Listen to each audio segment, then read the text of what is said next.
Welcome to the Wellness on Tap podcast with your host, Dr. Debs Eastwood. So I've been there for a few days, had a few breakthroughs, a few aha moments. Wow, feeling good. Yeah. Feeling good. Because that's what it's about, isn't it? I mean, life is, it sounds really cliche, a rich tapestry, but we're all on a journey, aren't we? We're on a journey. We're on a journey to love, Ooh, aren't we? yes. What does that mean to you?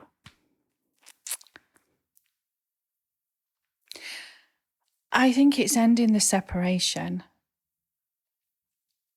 to myself for a start, being able to feel, I think. Particularly when you've come from trauma, or in your family, you've got, the addiction stuff running through your lineage.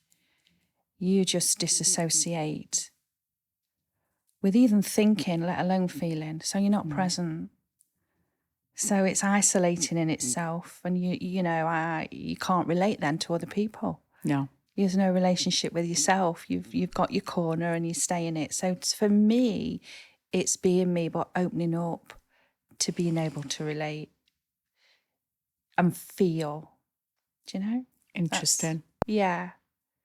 It's really interesting. And I'm having moments of it because I've been praying for that. I've been praying to be able to feel it and receive it and give it and give it and receive it.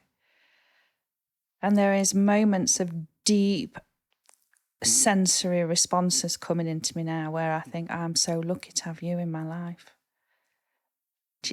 That to me is a feeling of love.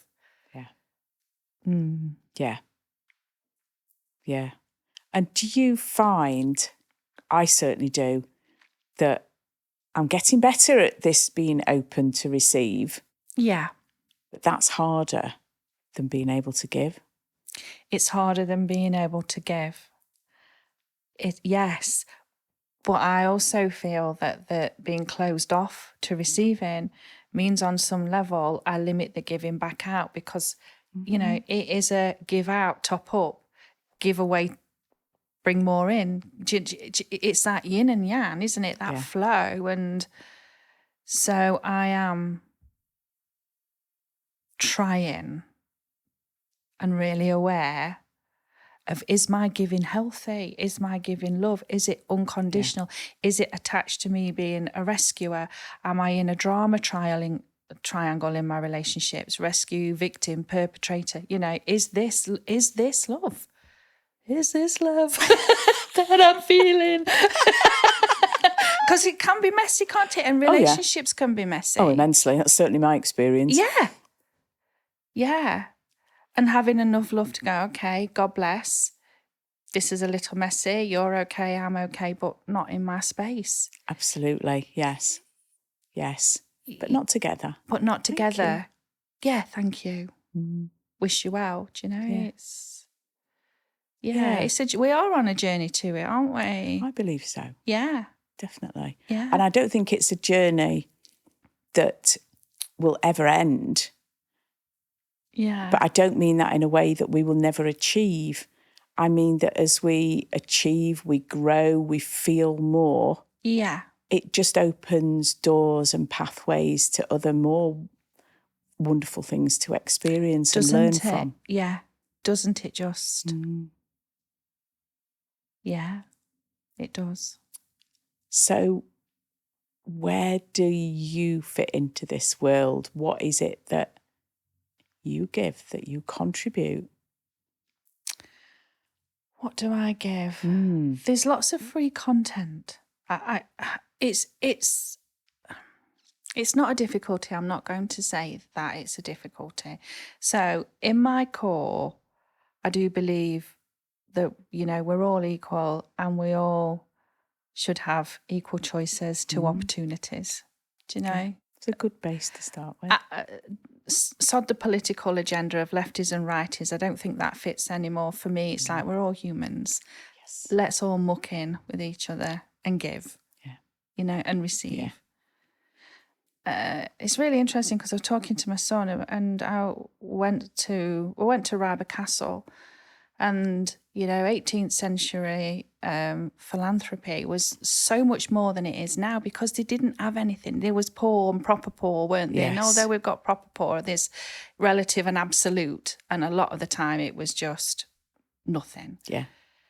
So Literally nothing. Nothing. So you don't really see that large scale philanthropy from entrepreneurs to that scale. I'll dedicate a big building and the building will be 5 million in today's price. Do you know? And just looking at what we've lost. But I know I'm here to work with leaders. I know that bit. But I think the social worker in me or the community worker in me is always there. So you want to have access, free access to many people as you can. And that's where the other side comes in. And so it's a bit like, right, well, I know my prices here. I know the value. I know who they're for. That's an exchange. Yeah. It's not for everyone. But then I think it gives me the flow to transfer it over to this side and just give. Wonderful. Yes. But it's getting that right. And I haven't got it right. Bless you. Well, that's fine. It's all a learning curve, isn't it? Absolutely. Yeah. So in the middle of that is me substituting this side, a bit like you, whilst praying it's coming in this side. But that's growth, isn't it? It is, absolutely. Yeah. And mindset comes into that, doesn't it, as well? In that, whatever we were brought up to believe. Yeah. Can have a big influence on how we manage that particular equation. Totally. What I'm finding now for me is collaborations are key to the next level. And my part is kind of rocking up and letting that channel just open up. So it's hard to do the logistics. My organisational skills are in the gutter. Most of the time I'm in the clouds, so I've not gone on. But I've navigated myself here today. It's like I had to practice it yesterday and then pray last night. A divine intervention, just guiding the road. Follow the light. Follow the star, the North Star. Well, I'm very glad you did. And successfully, of course, as well. And successfully, yeah. Hopefully without incident. Yeah. So, but again, it's feeling. And I have had the realisation just lately, you get so wrapped up with survival, I think, in business. You get so wrapped up with, our responsibilities and paying the incomes and outcomes. That takes the feeling because it can be quite traumatic. And it's like, I need to feel the meaning of my purpose and let everything else flow. Yeah. Because I do believe that when you do, that's passion, that's desire, but it's from that healthy wealth that you were speaking about. It's fulfillment and wholeness in that moment because you feel it, and everything else can just fall into place. I think if you haven't got that, you're in the external. Yeah. And I'm not sure as if I'm fully aligned with that. Because there's other things still going on, if I'm honest with you, Deb, like feeling like you're not enough, feeling like you're living somebody else's expectations, feeling like you should have to be this in your business or stand up and have... Well, it's all bullshit. It's all bollocks, isn't it? It is. Complete and utter. Complete, yeah. Yeah. So it's scraping away that ego, really. Yeah. Yeah. Quashing the limiting beliefs. Quashing it all. Telling that little imposter that's over your shoulder to go and do one. Absolutely. Because you are enough. Because you are enough. Yeah. Yeah. Yeah.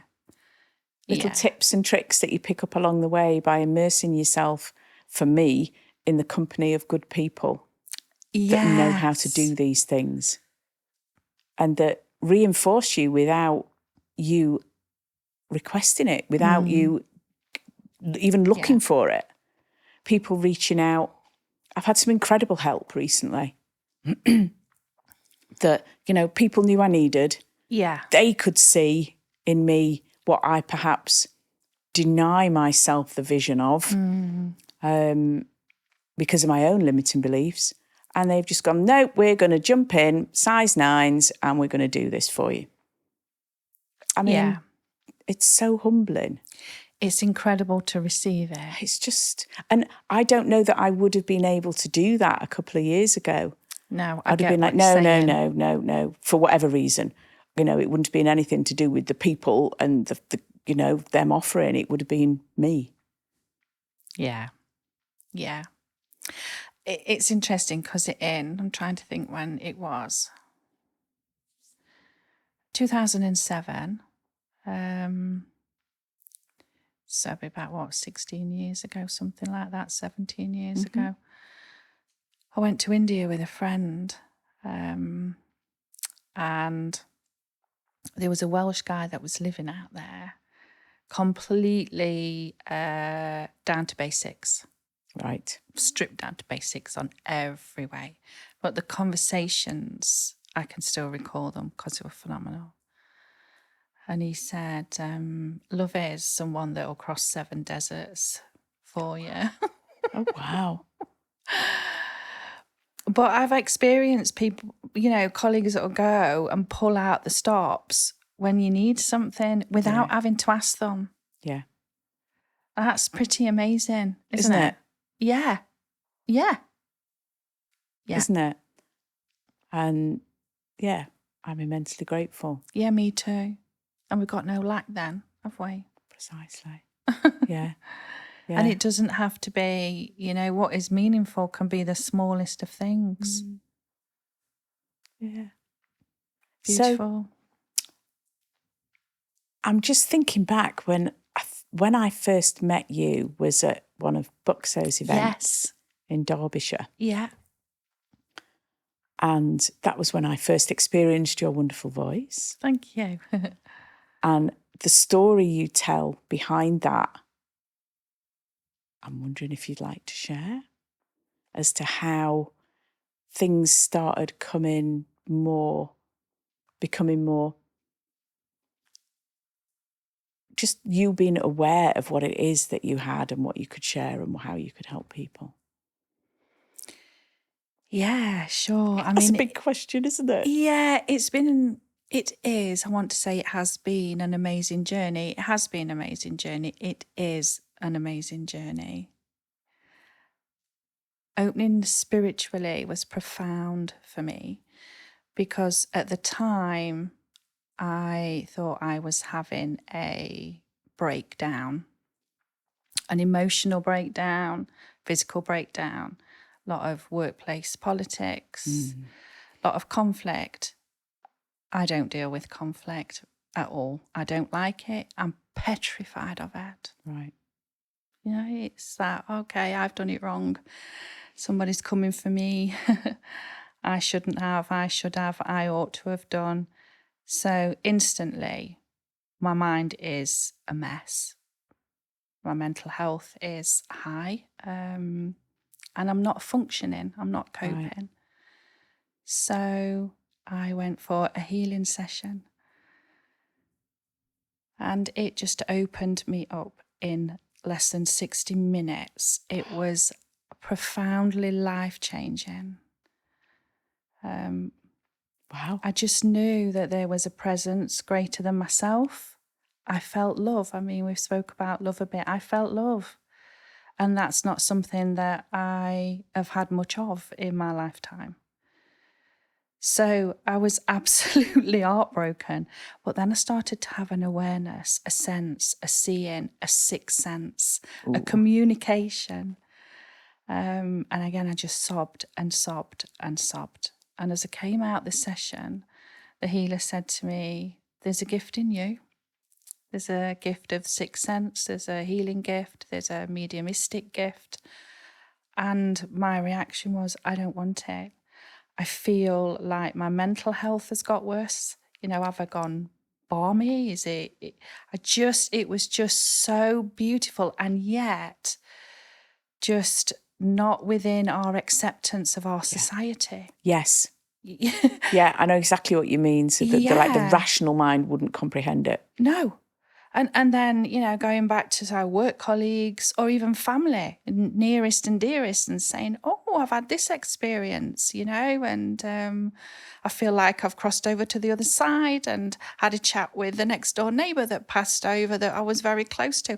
Well, you can't have conversations like that with where we're at. No, A lot of people are just not accepting, are they? Not accepting. It'd be like, okay, well, does it need a section here? Or and people have been. Imagine yes, historically. historically. Definitely. Imagine going to your GP with that. It's a no-go. 90%, maybe more of the time. But looking back, it was a spiritual breakthrough for sure, of which I embraced. And it completely altered the course of my life. So I started to develop it, work with it, and then go into business with it. And it was the most gracefulest thing to help me deal with life. With life's adversity, its duality, its past, my past, which has not been an easy journey, from, an abusive marriage to difficult family history. Within both sides of our families, there's addiction, there's the family disease of alcoholism, there's trauma, there's low self-esteem, and nobody has done any healing. So it gets passed on, is my belief. Yeah. So I carried it in guilt, in shame, in grief, in loss, in sorrow. It's huge. Yeah. Yeah. So having a spiritual faith is what carried me through to a point, but only to a point, because in 2018, it all kind of came to a head. And that is when I feel I had a second spiritual awakening. How interesting. Yes, it was beautiful. One of the most profound experiences of my life. And it was an hot June evening, and I'd been doing some meditation with the same lady that opened me up 18 years previously. We're very good friends. She's a soul sister in Wonderful. my life. I love that. She sure is. And I said to her, I don't think I can keep carrying this grief. So say a prayer and just ask for help. And in that moment, my grandmother came through. And she was, in her own way, a very religious lady, but in her own way, in her own house. Yes. She didn't kind of follow any hard, fast religious rules, but in her own way, she was. And she always used to read me the 23rd Psalm. And she came through from the spirit world and she read it me, The Lord is my shepherd. Goosebumps. Yeah. Yeah, that must have been a really wow. It was moment. a wow moment. And me and my friend, we looked up the Psalm. And I said, okay, what does that mean? And she said, I just feel, Julie, that whatever you go through, you will be guided. You will be protected. You're going to be fine. Because it does talk about in that psalm, the valley of the shadow of death. Yeah, and there was a little bit of fear came into me at that point.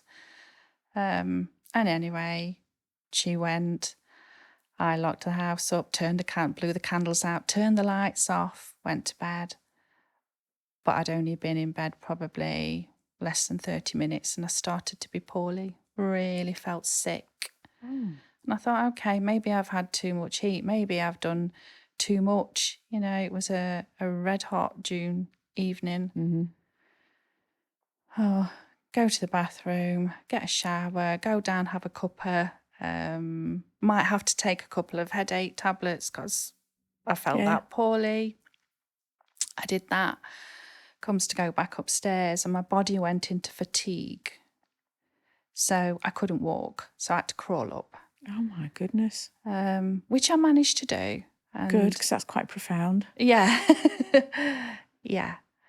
And I noticed that my voice I got no sound. So I was struggling to breathe, but I was struggling to speak at the same time. and my body had gone freezing, totally just like ice. And my son was in the next bedroom, but I couldn't shout him. So I tried to mobile him.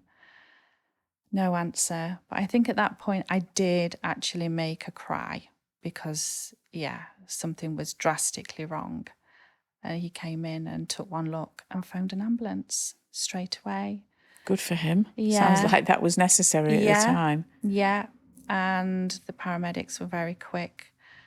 And they are just so stunning. And so beautiful. And I notice those things. Because when you have come from difficult circumstances, and it's mostly conflict, you are susceptible to the kindness. You notice it, you sink it in, you drink it in. Yeah. And the level of communication on the clarity, okay, right, we're just going to do an ECG, just check your heart's okay.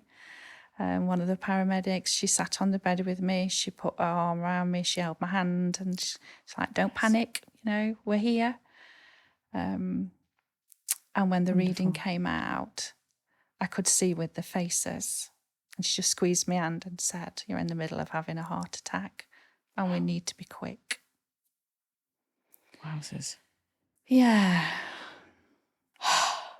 And you don't take it in because then you're just in another place. Of You know, course. reality's gone out the window and it's like, okay, I have no memory of that. I can remember them quickly getting me into the back of the ambulance, telling me where I was going. And I think a couple of minutes in, I had gone into cardiac arrest. Oh my goodness gracious me, Julie. Yeah. And my son, I wouldn't go without him. My son was in the front of the ambulance. He said that it was, pretty horrific. Yeah. Because he got the monitor and he knew what was happening. And then he asked the driver and the driver didn't lie. Yeah. And he said, well, we've got no heartbeat, so we divert into the nearest hospital. That's what we do when this happens. So your son was witnessing them all of it. Resuscitating you. Yeah. Wow.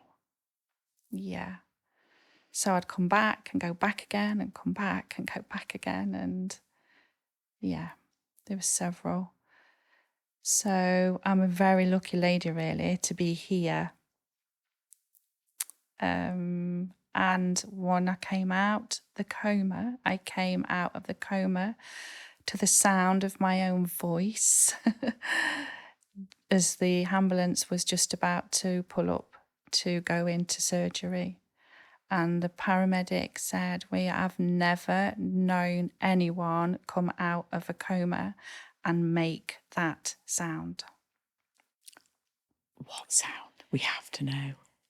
Well, it was a very angelic sound. It woke me up. And I think at the time I didn't realise it was coming from me. Right. Right. That's amazing. Yeah. Yeah. And then kind of skipping forward a little bit, the day after, you start to put the pieces together. Your memory comes in. You reflect back.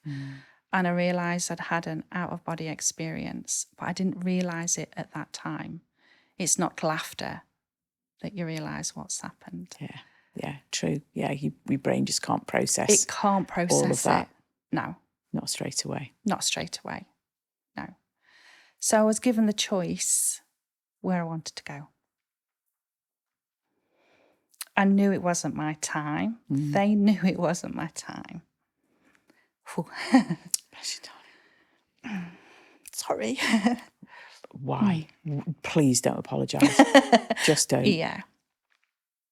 Yeah.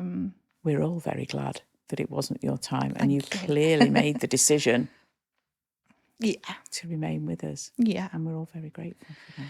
Yeah, but I think I knew that I had a limited time to make that decision. And I knew that when the light went off, there was no coming back. Wow. And I remember being asked to kind of sing my way back. And that's where the sound must have come from. Wow. So it feels to me now, don't die with your music in you.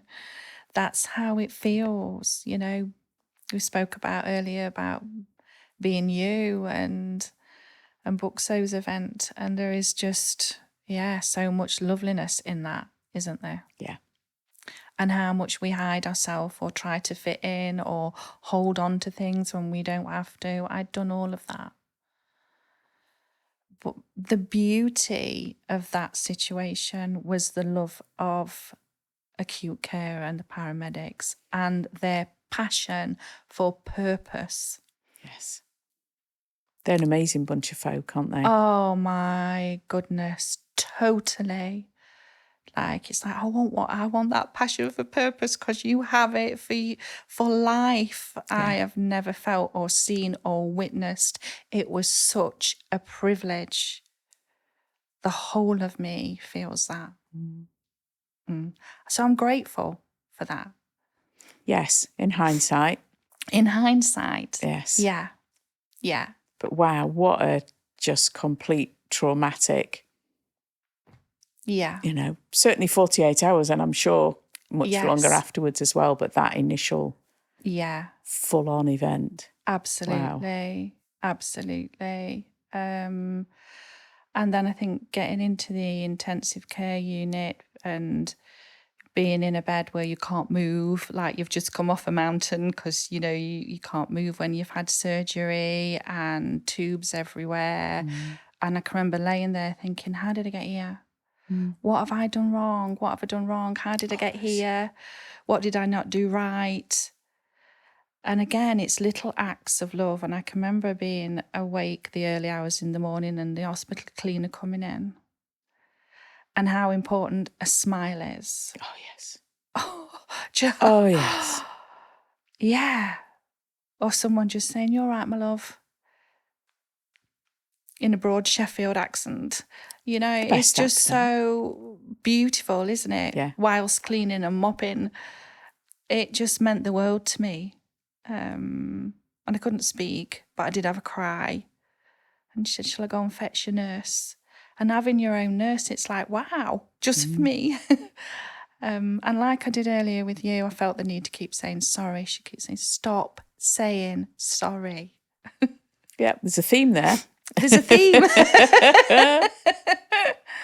Yeah. Yeah. So the realizations was an awakening. I believe that was a heart awakening, a spiritual awakening, to feel, to release, to heal, to let go. Yeah. And let God in on a higher level, because it changed me. It was life-changing. And the conversations I started to have, with the doctor that came round, because my healing was very quick. And he said, "You're healing very quick." So again, I was all wired up. I mean, you probably know more about this than me. I've seen a few patients in cardiac intensive care units. Yeah. Yes. Yeah. So he said, we went through the groin and did the surgery. So we do need to remove what we put in. And he said, I will have to put a tourniquet around your leg and apply pressure. So it's going to hurt. I'm not going to lie, it's going to hurt for a good 20 minutes. He said, I'll be with you through it all, but we'll speak. Continual conversation. So have a think what you want to do. We do it now, we do it later, but the sooner you do it, the quicker your healing is. So I said, yeah, that's fine. Let's go into this then. And he said, have you thought about what you want to chat about? I said, I have. And he said, right, 1, 2, 3. And off we went. And off we go. And he went, question. And I said, okay, do you think that grief and sorrow and sadness has an effect on the heart and it having an attack? And he said, is that what you feel contributed to this? I said, yes, I do. And he said, okay, well, you've asked me a question. Yes, I do. I know. He said, yes, I do think that can have a cause and effect, emotions on the heart, on the body. Wonderful to find somebody enlightened like that. Yes. And then I said, do you think that there would be research ever done on it? Or it would come to light even more, the effects of life and where we hold it and what we store? And he said, I think it would be a slow journey to ever recognise that. But the conversation was just phenomenal in connection. And so soon beautiful. after that had happened to you, yeah, and you realised you were more open to things, to be able to have a really gratifying conversation straight away off the bat. Yeah. Wonderful. Wonderful. Absolutely. I must have said wonderful about 70 times so far. Yeah. Yes. It was so wonderful. The appreciation I have for that and what it gave me was, of another world, really. Yeah. And it altered the way I was doing healing work. It changed my life. I think the biggest thing, though, was how I wanted my aftercare to be after that. And that was quite sad for me because the diagnosis was set without any discussion. And I didn't realise that until I got to my own GP at home. That's a shame. Yes, it is. Yeah. Yeah, definitely it is.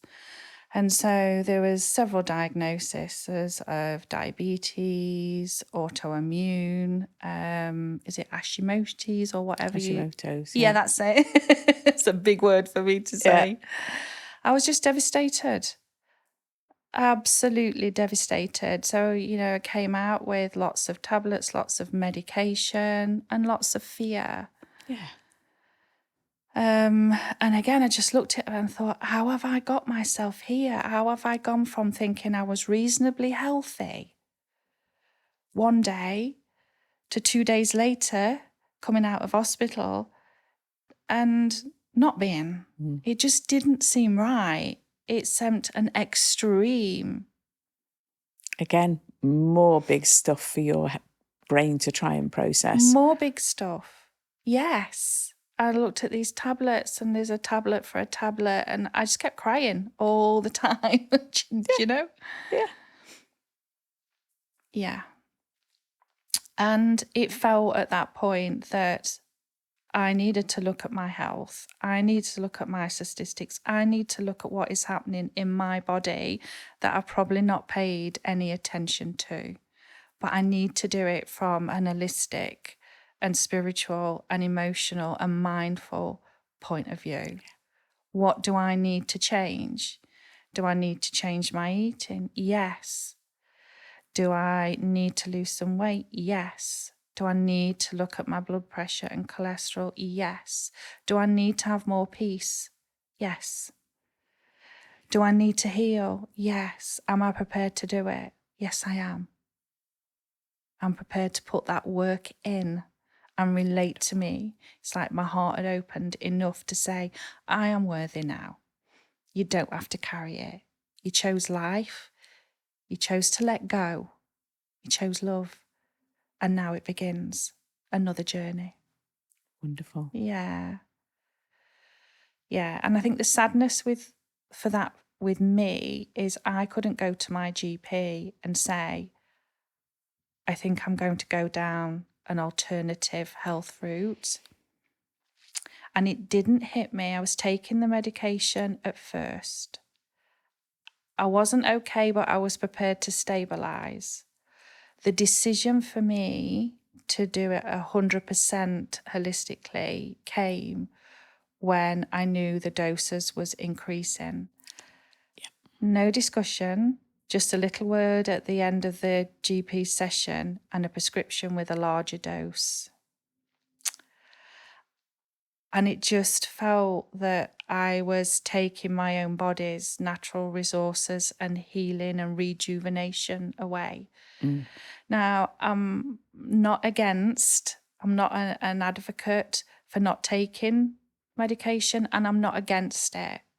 You know, I'm grateful for it. Absolutely. I am in its place, and I don't want to abuse my health that, you know, a surgeon has to come in and do surgery because I haven't looked after myself. I really know the importance of that. But my body and my intuition spoke to me that I could heal a different way. And that's what I chose to do. Wonderful. Yeah. I'm very glad you did. Thank you. It's like I often say, you know, traditional medicine is perfect in an emergency situation. Yeah. That's the way I see it. Yeah. As its prime purpose. Yes. But, you know, if we can prevent in the first place, which the system isn't built for, and if we can heal differently afterwards where appropriate, then yeah, do it. Yes. There should be a blended approach and not this distinct difference between the two. Absolutely. That's my mission. So only a tiny one, tiny little one. Yeah. Yeah, absolutely. And it was very fixed. It was very fear-inducing. But when the fear kicked in with me, my innate knowing also spoke to me. You don't need this. You know, you can heal. You can have an integrated approach for a while. Yes. And then you can have 100% approach. I mean, I still check everything regularly. And I know that my system, the diet that I need, I can't really have carbs, I can't really have sugar. I know that there's an old primal energy in me that needs more of a healthier, no processed diet. Yes. We actually need to nourish our bodies, don't we? Absolutely. Not just feed them. No. Nourish them. Yeah. And I know that I hold a lot of emotion. I know that there's a lot of healing there, you know. There's the rescuer in me that always wants to find a solution. And they say that that's the nice side of control, don't they? So, you know, it's looking at yourself at a deeper level. I knew I had that work to do and to let the grief go. Yeah. Which is a continual journey. But yeah, it would have been nice to have been able to have shared that with another professional. So to share that, it just meant me having the odd one or two private consultations because it wasn't available from my own surgery. So you are on your own. I was on my own with it, but the feeling was so intense I couldn't ignore it. Yeah. Wonderful. And still, in terms of looking at that through the lens of the work that you do helping others, that was still there in your mind as well while you're going through your own personal healing, I guess. Yes, absolutely. Yeah. And how was that starting to move forward? Gently, I would imagine at first, because you've got enough of your own stuff going on, but... Yes, it has been a gentle process. It brings more clarity. And the stepping out has meant more healing, more confidence. So I work with the sound now in my healing work. And you know, Bookso brought that out. She did. She did, Yes. bless her. Because there was all in my mind was, well, you know, dare I? Can I say it? Can I disclose? So being here, having this conversation, you know, you have is full another level. permission. Thank full you. Permission. Yeah. I know. So when I met you, it was a Bookso event. It was a one-day sort of little mini retreat, if you like, healing in a lovely location in Derbyshire. And she was doing some access bars and all sorts of other kinds of healing. And then we had a meditative session where you used your voice. Yes. And that was one of the first times, I believe. It was, yes. Definitely in a group setting. It was the very first time. Wow. Yeah. So I thank her for that. Yeah. Because she brought that out. I mean, it didn't come across that this was going to be, right at the beginning. I remember walking in there, and the way Buxo described what you were doing as being so powerful and so wonderful, that was the way I perceived the experience I was going to have. Yes. And the voice. Yeah. So that comes from spirit, yes? Yeah, absolutely. I just let go. And I think it really took Buxo by surprise, but I think we had a conversation after, and she said, what is so amazing, Julie, is that you can't sing, and I can't. God, she's a singer. Yeah. But when you let go and go into that space and that comes through, it's holding notes. It's a wowzer. Well, I've got no comprehension of that because I'm not a singer. So to speak to a professional who understands the voice and its resonance, she did give me the confidence. She gave me the permission to step out. And again, I'm truly grateful for that. Bless her. Yeah, bless her. Yeah. And then you were a speaker at one of the events as well. Yes. And I remember Richie Moore, who's also been on here. Yeah. And you two having this immediate alignment. Absolutely. Yeah. Yeah. The similarity of experience in different ways, but the same awakening. Yeah. The removing of what has been and just how it comes, So for me, the adversity was an advancement. It's a beautiful thing. Yeah. Yeah. Almost like this is the push that I actually needed. Yeah. I didn't know what it was going to look like. Absolutely. Yeah. Yeah. And I was kind of hiding it from myself in the past, but now it's happened. I can see it for what it was. Yeah. Yeah. Absolutely.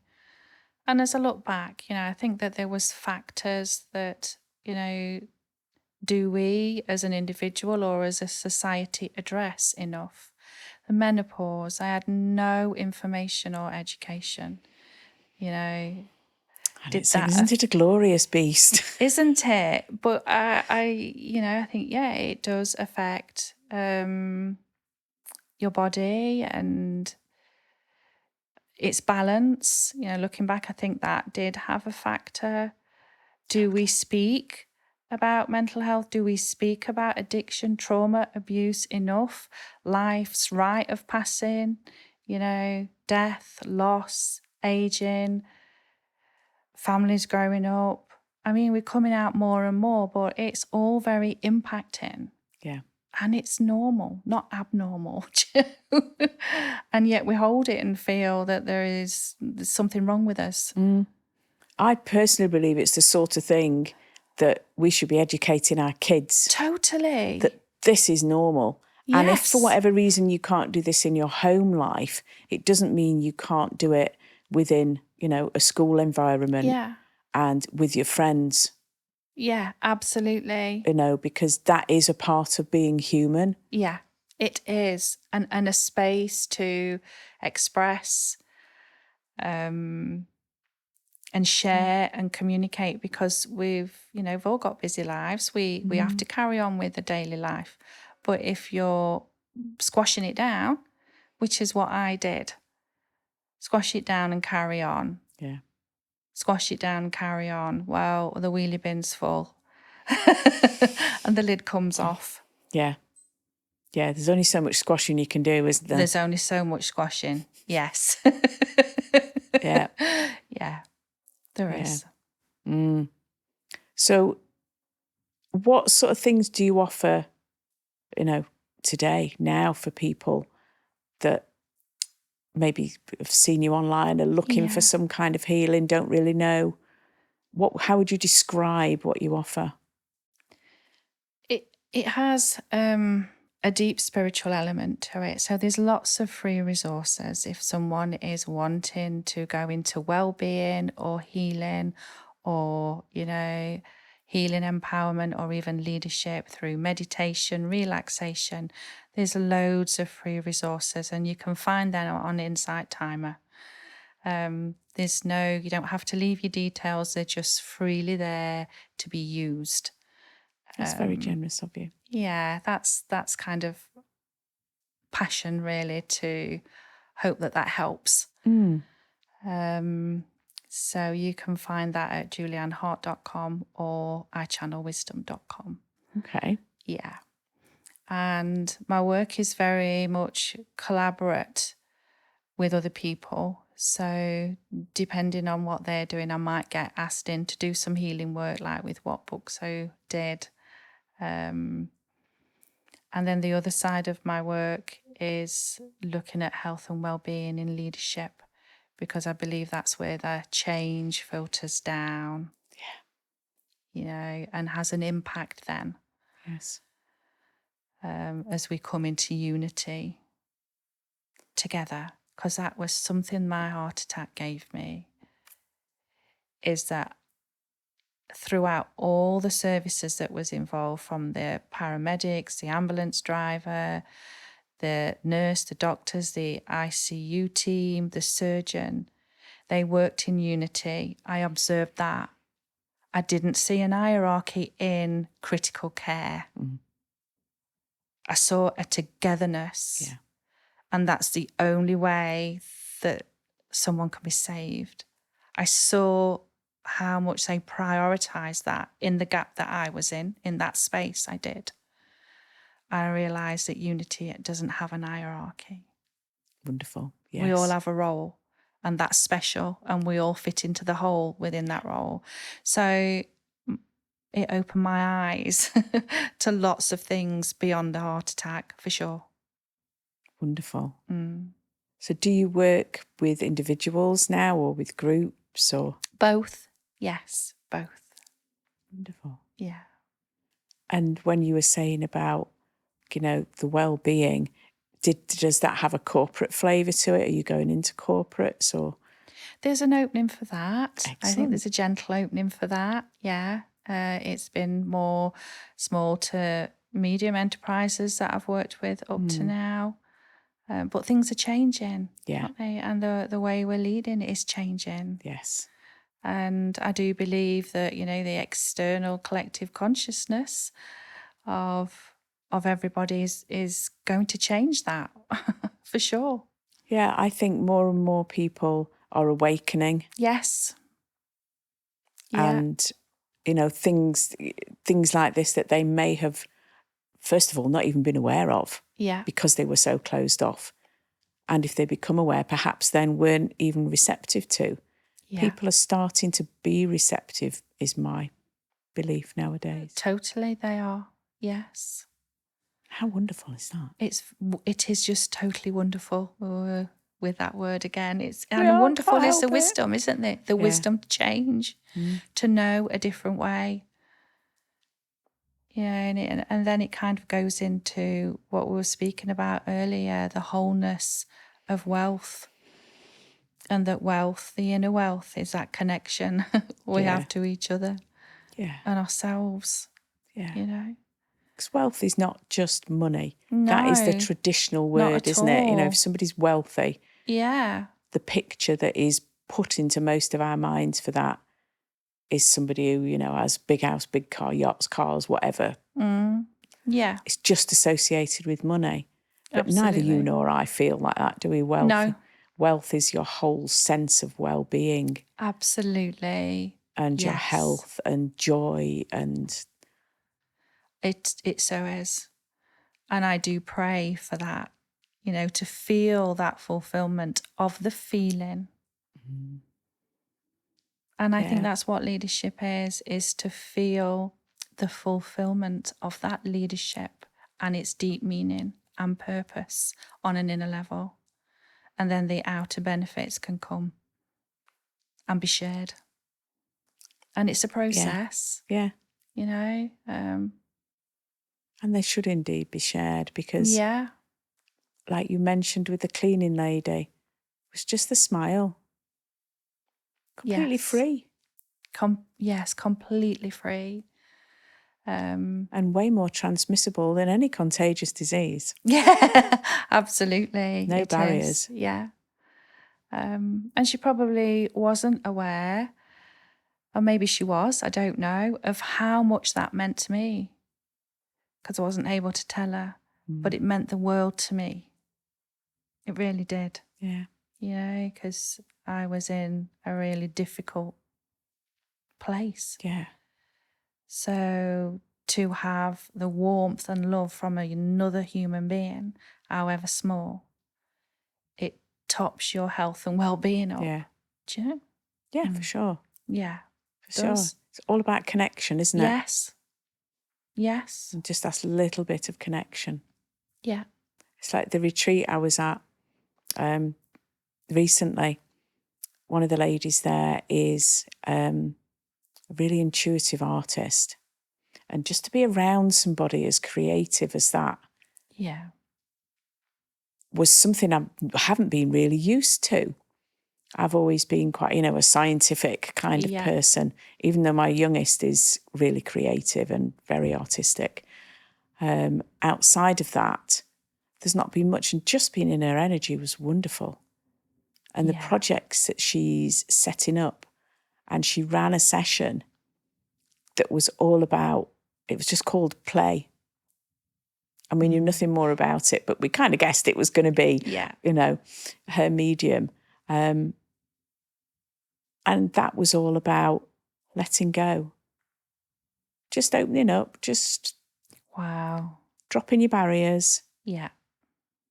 There not being any particular necessary purpose or endpoint. It's just to be in the moment and enjoy. Fabulous. Yeah. And when do we get that, Because that is everything, isn't it? Yeah. The power of the moment, the magic of the moment. Yeah. The appreciation of the moment and simply being. Yeah. There's so much wellness in that, isn't it? It's just incredible, isn't it? Yeah, but have we forgot how to do it? Well, this is it. I found it a little bit difficult at first. Yeah. But it was a couple of hour session and I found my way into it. Yes. And ended up with these things that we've made 2 or 3 different ways of doing things that she gave us. And there was all sorts on that table. It would have been like, well, it was a creative's absolute treasure chest. Yeah. And to a young child who doesn't have those inhibitions and will just sit and colour and draw and create for the pure joy of it, a skill we seem to lose as we get older. Yeah. Yes, they would have looked at that and gone, ooh. Yeah, it's sad what we lose, isn't it? In terms of how we're kind of cultured and socialised and the separation of that. Yeah. It's huge. Yeah. But yeah, that was a wonderful space to be in. Yeah, can imagine. Wow. Yeah. So do you have any future plans in mind, directions? I follow my intuition now, and where that's going to take me. I know the channeling won't stop, and I know that there's a lot more in, and I intend to bring that out and kind of make that accessible. Wonderful. Yeah. So I think that there's a lot more music in me to come out. And doing this today with you has helped. It's another level of, being me. So I'm delighted. Thank you. Oh. It is. To be able to share this really means a lot. Oh, I'm delighted. And be okay that this is me. Yes. Yeah. You absolutely are. I would nearly use that word again. You are a fabulous human. Thank you. Thank you. And so are you. So thank you, my darling. It's lovely to connect and be here. Yes, I look forward to seeing what's coming up. Thank you.